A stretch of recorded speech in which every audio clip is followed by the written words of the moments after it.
Dabar trečias albumas šiais. Tai koks jisai bus? Kaip dabar dar mes vis dar procese, tai dar nėra jis visiškai baigtas ir ten šiaip dar daug ką reikia daryti ir dar aš pati sunkiai įsivaizduoju, koks jis bus galų gale, nes jis dar vystosi.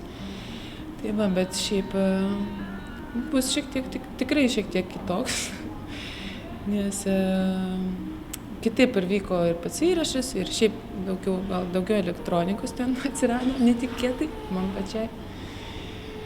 Tai šiek tiek kitoks, aišku, ten vis tiek mano turbūt kažkokie atskiriami visi šitie dalykai turbūt ir liko, tai nežinau, bet kitoks, jo. Bet nežinau, koks galų gale bus. Reikia pabaigti, tada kažkas bus, nes aš mažiausiai suprantu, ką aš ten darau, iš tikrųjų, kas ten, ką visi tai reiškia, koks čia stilius, ar ten, nes tiesiog kažką darai ir taip ir gaunasi. Kažkas gauna. Kiti paskui pasako, kas tai yra, kaip vadinasi, tai, žodžiu. Prieš kalėdas išėjo kūrinys Sailor, tai jame buvo toks elektro persipynęs su pianinu, tai kas privedė prie to elektro? Ar anksčiau jisai buvo tam kūriniuose? Kad ne, man atrodo, kad anksčiau nelabai buvo. Kas privedė? Net nežinau, tiesiog mes pradėjom dirbti studijoje ir, žinau, kad reikia, kažkaip yra, daug dainų motyvų, tokių, kurias aš rašau su pianinu, tai yra grinai toks bazė tokia, nežinau, daug melodijų, kažkokių žodžių, eilėraščių sudainuoti. Bet vis tiek, kai rašai albumą, tai norisi kažkaip ir pačiai, norisi žaisti, kažką būtų įdomu. Tiesiog. Ir pradėjom, mes ten pasijungėm sintezatorius ir pradėjau aš ten žaisti ir viską groti, visokius daug melodijų visokių ir, nežinau, užsižaidėm su tais tembrais visokiais, tai buvo įdomu. Ir taip ir gavos tas turbūt elektro, ar kas ten yra, nežinau. Bet šiaip ar taip turbūt gal, nežinau, ten 80-90 ten skamba ir kitose dainuose irgi yra to kažko iš tų metų. Tai gal iš kur čia yra, tai gal irgi iš vaikystės, gal kažkiek tas yra viduj, nes nežinau, šiaip aš gimiau ten tais metais kažkur, tai gal tas užsiliko, nežinau, iš kur tas tiesiog žaidimo būdu kažkokiu gaunasi vis ta muzika, iš tikrųjų. Nes tą pačią dainą galima labai skirtingai padaryti. Turėjom, yra, pavyzdžiui, melodija, žodžiai, ten, harmonija kažkokia, galima kaip tik nori žaisti su ją. Tai va, čia kažkaip tai pavyko. O būna sunku priimti tą galutinį sprendimą, kaip atrodys daina? Taip, sunku, aišku. Bet nereikia per daug, manau, reikia stengtis lengviau paleisti, nes taip galima niekada ir nenuspręsti. Galima padaryti ten 100 versijų ir jos visas bus kaip ir gal neblogos, bet vis tiek reikia vienos kažkokios, arba bent jau kelių. Bet jau, aišku, sunku, dabar dar vis tiek, kol dar vyksta, kol mes dar darom, tai man dar visai smagu ir lengva, bet kai jau reikės visai pabaigti ir jau tada, paskui, kai išleisti, tai tada bus įdomu, nes tada gali būti sunkiau paleisti šiek tiek, nes jau nieko nebegali pakeisti, jau viskas yra. Dabar aš dar įsivaizduoju, kad mes gal kažką dar labai pakeisim. Žodžiu, bet vis tiek labai smagus procesas. O jau turite naują pavadinimą? Ne, dar neturiu. Nors jau kaip ir laikas jau daryti ir galvoti ir viršelį, pavadinimą, bet dar ne. Gal, nes irgi reikia pažiūrėti, pabaigti bent jau dainas tas, nes jos vis tiek tada išdėlioti, paklausyti ir tada kažką sugalvoti, bet ne, dar neturiu. Iš tikrųjų, tavo ir pirmasis albumas, ir antrasis turi kažkokią sąsają su žodžiu žvėris. Ar čia yra sąmoninga, ar iš tikrųjų žvėris turi kažkokią prasmę tavo dainose, ar tai atsitiktinis dalykas? Nežinau, gal šiek tiek gal atsitiktinis, bet ir turi ir prasmę. Aišku, nes tremnieškai taip nebuvo labai sąmoningai pasirinkta tas turbūt, ta asociacija su žvėrim, bet jeigu atsakyti klausimą, tai aišku, kad mes čia įdomu, ar mes kažkiek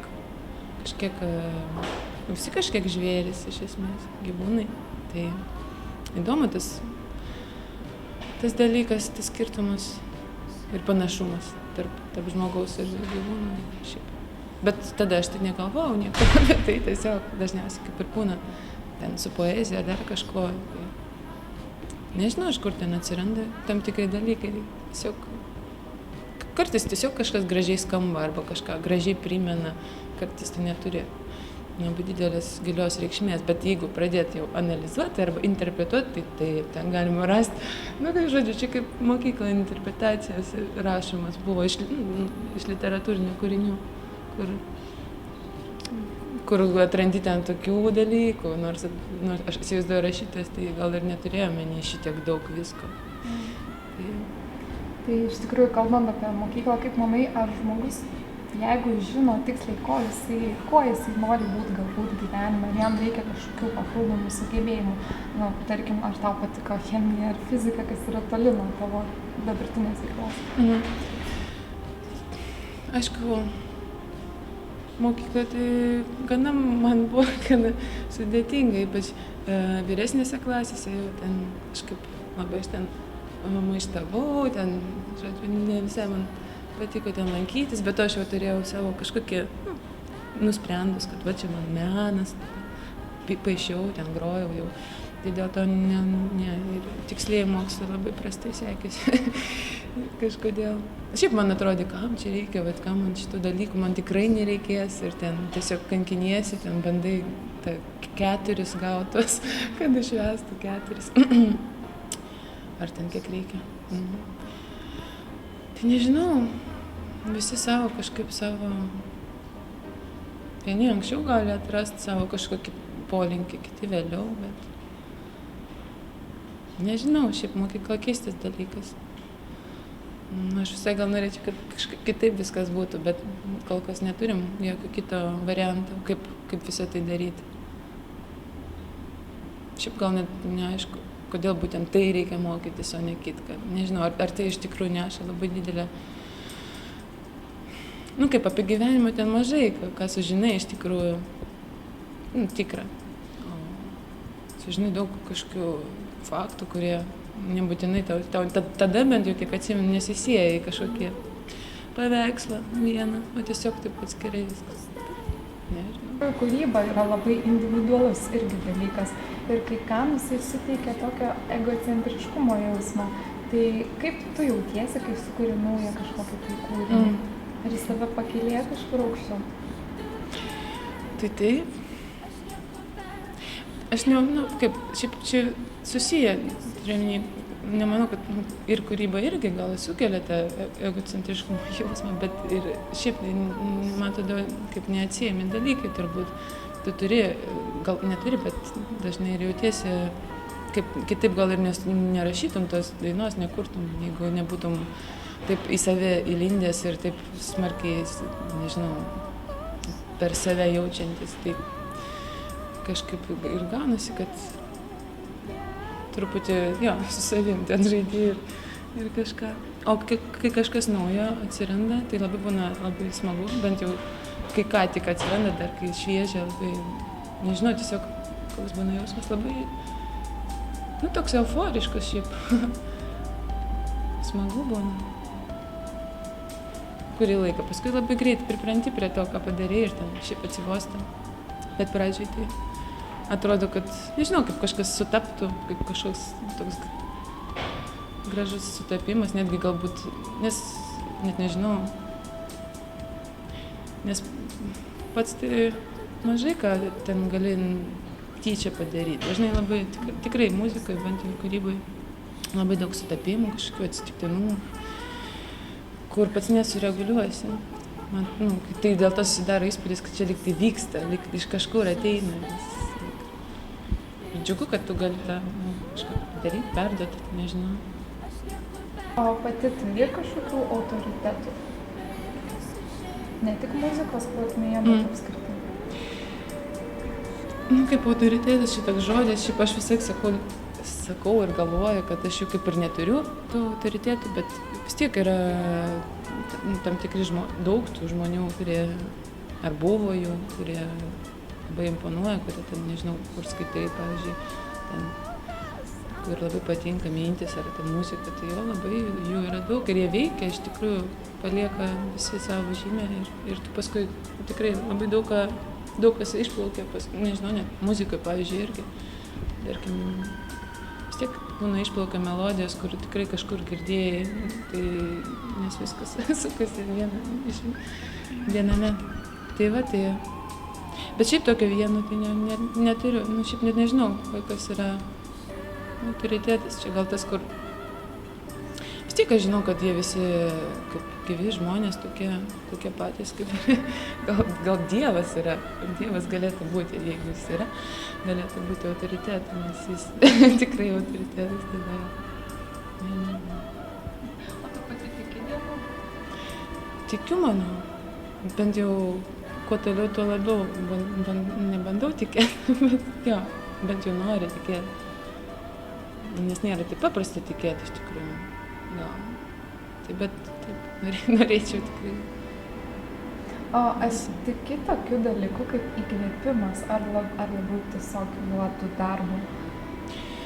Ne, juodų darbų nesinori tikėti. Nes šiaip norėtis, kad kuo mažiau to juodo darbo būtų, nes nežinau, ar aš tingi, ar šiaip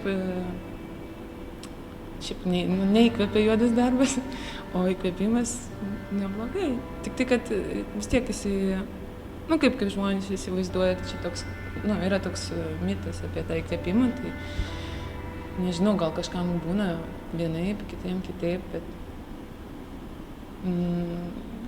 jis nėra taip, kad staiga kažkas labai atsitinka ten, žodžiu, romantizuotas jis toks yra, tarp ten filmuose ar knygose, ar šiaip ten apie menininkus, bet man tai nebūna taip staiga, pavyzdžiui, ir dar kažką. Tiesiog, aišku, reikia ir dirbti, turėjom ne juodai, bet reikia bent jau užsirašyti ir, pavyzdžiui, tekstą, jeigu nori kažkokį parašyti, bent jau reikia užsirašyti ir paskui peržiūrėti ir ten dar pataisyti, paieškoti melodijas, bet tai nėra labai juodas darbas.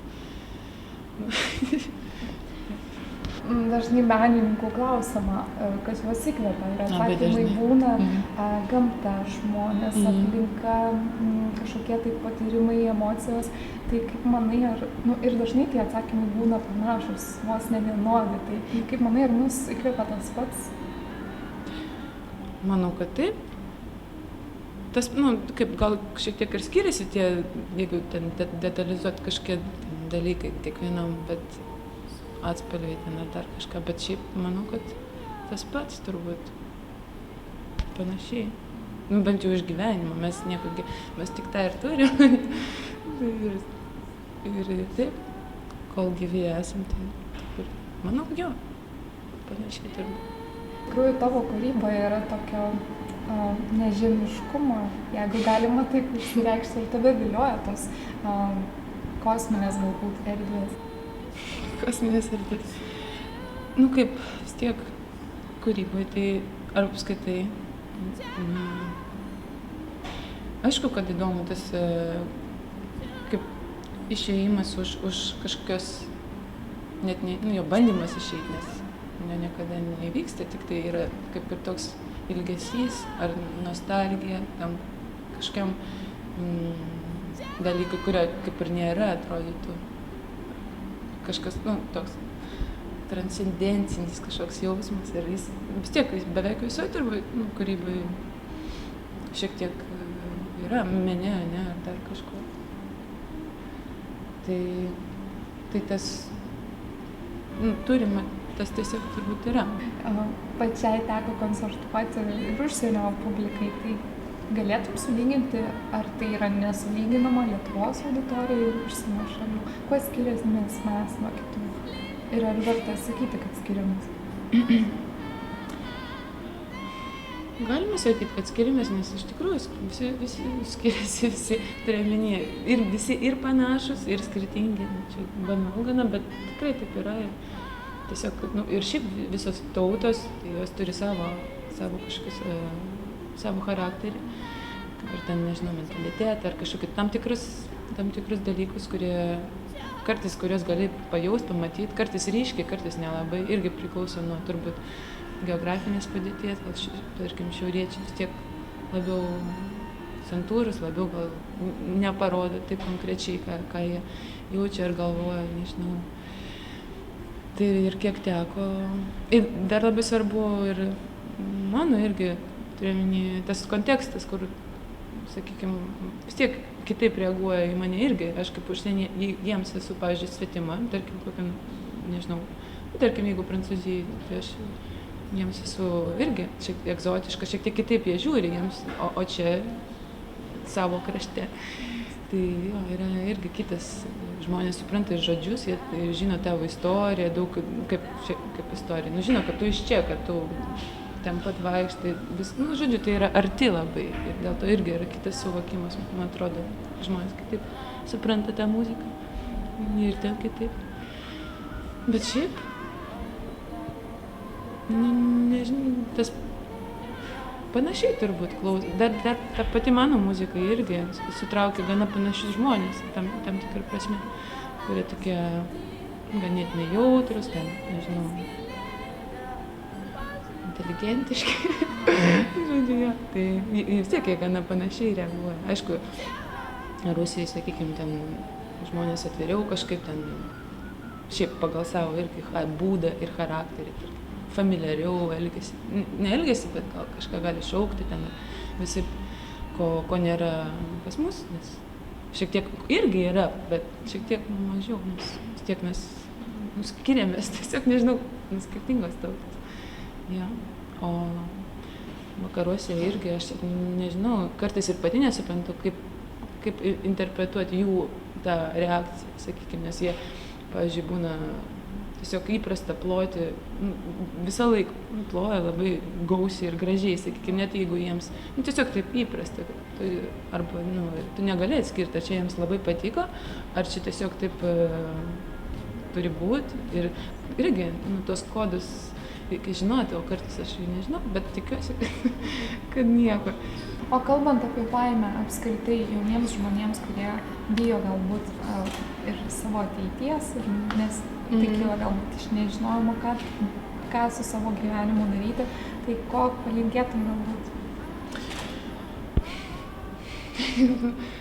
Aišku, palinkėčiau gal nebijot, nebijot. Mažiau nerimaut, nes tai vis tiek, bet kokiu atveju, tai nieko nepadės. Netgi gal labiau pakenks, jeigu tu, tau bus tiesiog sunkiau tada, jeigu tu bijosi. Tai ir tikrai, manau, yra pasirinkimas. Kiekvienas mes turim bijoti ar ne, nes manau, kad nėra prasmės bijoti, nes tik sunkiau nuo to. Ir vis tiek ta ateitis, tai nežinau, tu gali ką nori galvoti, bet vis tiek tu negali jos numatyti, čia nepriklauso, aišku, priklauso nuo tavęs tai, kas yra dabar, ne? O tai, kas yra dabar, yra ir ateitis tavo nuo to priklauso. Tai jeigu tu bijosi dabar, tai nemanau, kad kažkas gero bus. Bet šiaip ar taip tai neišvengiama, nes netgi kai atrodytų randi savo kažkokį ten, čia tik atrodo taip, sakyti, mano irgi galbūt kažkam atrodo, kad aš čia, manęs čia klauso žmonės muziką ir aš gyvenu iš muzikos, tai arba, nežinau, kad čia išsipildymas visų svajonių ar kažką, bet tai vis tiek aš tai lygiai taip pat bijau ir kaip ir pergyvenu irgi dėl ateities, nesu tikra, pavyzdžiui, ir kaip čia ką daryti. Aš, pavyzdžiui, nesu jokių mokslų baigus, išskyrus mokyklą. Ir irgi galvoju, tik vis tiek negali atrodyti visą gyvenimą irgi, kaip čia aš grosiu, o kas aš iš vis, o kaip čia, o jeigu ten dings balsas ar šiaip kažką, ir labai daug, kol galim pergyventi. Ir irgi nežinau nieko. Bet manau, kad visiems geriau mažiau bijoti.